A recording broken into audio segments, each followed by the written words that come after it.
Violet is much stronger than you remember, and I'm going to prove it.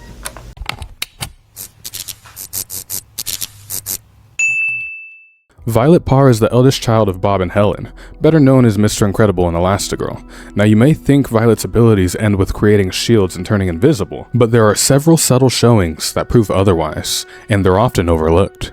In the first movie, Violet's powers at the age of 14 paint her as a novice. She can easily turn invisible, an ability she uses quite frequently because she is shy and insecure, often wanting to disappear rather than being seen. This ties directly into why her powers manifest as invisibility and defensive shields, with each member of the Parr family having powers that reflect their personalities. At the very beginning of The Incredibles, we can infer that Violet has little to no experience projecting shields, with her only reliable ability at that point being invisibility. Compared to the rest of her family, Violet appears to be a late bloomer. In many other superhero universes, gaining control of your powers later in life is often a sign of weaker potential. But in Violet's case, the opposite seems to be true. For as much as she lacks raw power and talent early on with shield projection, she makes up for it with rapid progress and adaptability. The time frame between The Incredibles and Incredibles 2 is extremely short. Both movies take place within the same year, and the events themselves span at most about a week. That means Violet goes from being barely able to form a shield to using them at a level that puts DCAMU's Raven to shame, all within just a few days. Alright, quick disclaimer, I just realized this while editing. Incredibles 2 actually picks up the exact same day The Incredibles ends, which is why Dash is literally still wearing the same shirt. And that makes Violet's growth even crazier, because within a single day, she goes from struggling to form small, unstable force fields to instantly shaping and resizing them at will, even projecting them away from her body and using them offensively. She tanks hits from one of the most powerful robots in the world, machines that, mind you, have previously killed multiple superheroes in weaker forms. And on top of that, she's casually altering the properties of her shields mid-fight. All of that in a single day without training is absolutely insane. Anyways, back to the video. Now, Violet's real first showing is actually very impressive and gives us insight into how her powers work.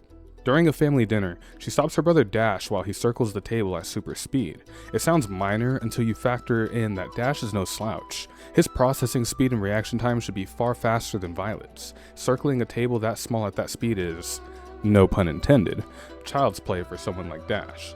To a normal human eye, you would only see after images. But Violet doesn't just see him clearly, she tracks him and predicts where he will be before he actually gets there. This could be explained by Dash being inexperienced and unable to stop at high speeds, but it's more likely that Violet's force fields are created instantly, and Dash simply couldn't react in time. This moment becomes even more impressive when you realize Violet has never properly trained or practiced using her powers.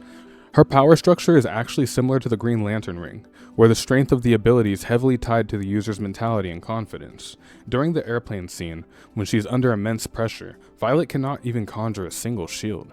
But later in Incredibles 2, which takes place almost immediately after the first movie, she is far more confident. She's shown blocking molten lava and fighting on Har with arguably the most dangerous hero in the series, Void. During that fight, Violet isn't just defending herself. She's actively attacking while invisible, spawning force field constructs at close range and striking from multiple directions at once. I've seen people ask, well, why didn't Void just close a portal around Violet's neck? But that ignores one major problem. You can't attack what you can't see. Violet was fighting defensively in that scene. If she had been actually trying to kill Void, the fight would have likely ended before it even began.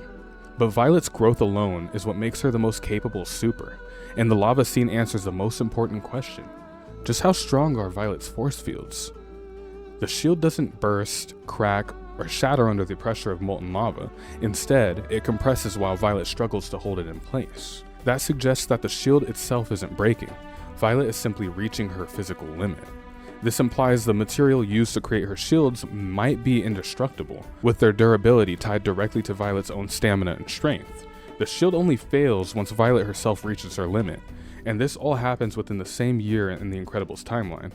If the properties of her force fields truly are indestructible, then moments where we see her slicing through solid concrete are actually just the bare minimum of what she can do. She's also shown launching shields as projectiles and reshaping them to weaponize her strongest defense. Violet's potential is essentially uncapped and largely untapped. She starts the first movie barely able to create a shield, by the second movie, she's blocking lava and fighting supers head on. And if that kind of growth happens in just a few days, imagine what she'll be capable of as an adult. Hopefully you enjoyed the video. If you think there's anything I missed, feel free to comment down below. Otherwise, thank you for watching. Soul out.